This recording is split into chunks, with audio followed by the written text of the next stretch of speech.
বিশ্ব উষ্ণায়ন থেকে দূষণ, মানব সভ্যতার বহু উদ্বেগজনক সমস্যার সমাধান এই সৌরবিদ্যুৎ। তাই সৌরবিদ্যুৎ আরও বেশি উৎপাদনের উপর জোর দিচ্ছেন বর্তমানে বিজ্ঞানীরা। ভবিষ্যৎ প্রজন্মের জন্য সৌরবিদ্যুৎই হতে চলেছে গেম চেঞ্জার।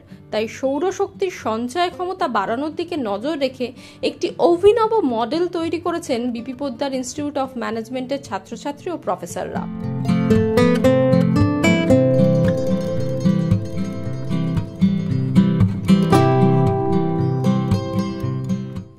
সাধারণত সোলার প্যানেলের একটি বড় সমস্যা হলো সেগুলি একমুখী, অর্থাৎ সূর্যের আলো যখন সরাসরি পড়ে না তখন তার থেকে এনার্জি পুরোপুরি নেওয়া সম্ভব হয় না এই সোলার প্যানেলগুলির পক্ষে।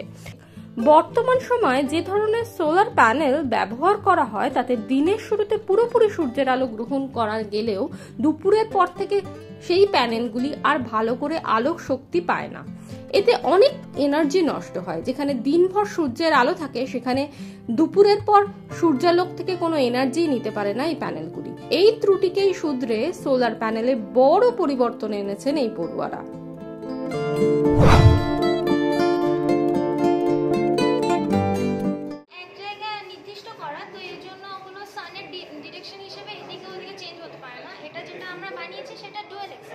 ওটা মানে যেহেতু আমাদের সানরাইজ হয় ইস্ট থেকে আর সানসেট হয় ওয়েস্ট থেকে, তো ওটা ইস্ট টু ওয়েস্ট সূর্যের দিক হিসেবে চেঞ্জ হতে থাকে। তো আমরা সূর্যের তাপটা বেশি গ্রহণ করতে পারি, ইন্টেন্সিটিটা বেশি যতটা হবে ততটা বেশি আমরা কারেন্ট নিতে পারবো।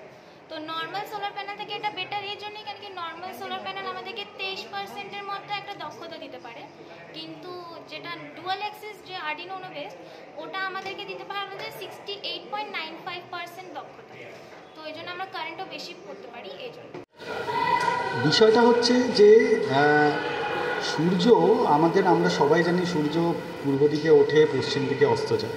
এবার সূর্যের যে মোশান রয়েছে সেই মোশানের ওপর কেন্দ্র করে যদি আমরা সোলার সেলটাকে আমরা সূর্যের অভিমুখে যদি টিল্ট করাতে পারি তাহলে আমরা ম্যাক্সিমাম সানলাইটটাকে নিতে পারবো, সানলাইটটাকে আমরা গ্র্যাব করতে পারবো। তার ফলে সোলার সেলের এফিসিয়েন্সি বৃদ্ধি পাবে। এখানে একটা ছোট প্রোটোটাইপ আমাদের ছেলেরা যেটা ডেভেলপ করেছে সেটা হচ্ছে চারদিকে 4টে এলডিআর বসিয়ে সোলার ইন্টেন্সিটি যেদিকে ম্যাক্সিমাম সেদিকে তারা সোলার সেলটাকে টিল্ট করাচ্ছে। এটা একটা খুব সুন্দর প্রচেষ্টা এবং এই প্রচেষ্টা করা হচ্ছে। আগামী দিনে আশা করি এই সোলার সেলের এফিসিয়েন্সি বাড়ানোর জন্য এই প্রচেষ্টা কার্যকরী হবে। এটা বাস্তবে রূপ দেওয়া যেতে পারে। অবশ্যই বাস্তবে রূপ দেওয়া যেতে পারে। একটাই ছোট সমস্যা রয়েছে, সেটা হচ্ছে এর জন্য দুটো মোটর আমাদের লাগবে। হ্যাঁ, সেই মোটরেরও একটা পাওয়ার কনজাম্পশান আছে, সেটা সোলারের পাওয়ার কনজাম্পশান থেকেই নিতে হবে আমাদেরকে। সেটার উপর গবেষণা করা হচ্ছে, আশা করি আশানুরূপ ফল আমরা পাবো।